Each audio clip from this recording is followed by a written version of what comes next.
Hello friends, coding decoding నుంచి ఒక interesting question చూద్దామా. జిప్ని ఇలా కోడ్ చేశారు, జాప్ని ఇలా కోడ్ చేశారు, విఐపిని ఎలా కోడ్ చేయొచ్చు, లాజిక్ ఏంటో చూద్దాం రండి. ఫస్ట్ జిప్ అనే వర్డ్కి ఆపోజిట్ లెటర్స్ రాసుకుందాం. జెడ్కి ఆపోజిట్ ఏ, ఐకి ఆర్, పీకి కే.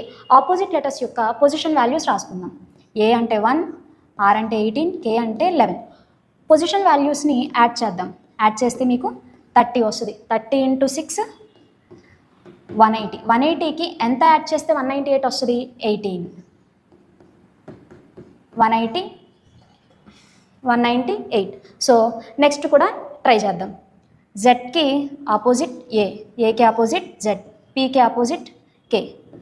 1 + 26 + 11 పొజిషన్ వాల్యూస్ని యాడ్ చేస్తే 38 × 6 228 + 18 చేస్తే 246. లాజిక్ ఏంటో అర్థమైందా ఫ్రెండ్స్? ఇదే విధంగా విఐపికి మీరు ట్రై చేసి ఆన్సర్ కామెంట్ చేయండి.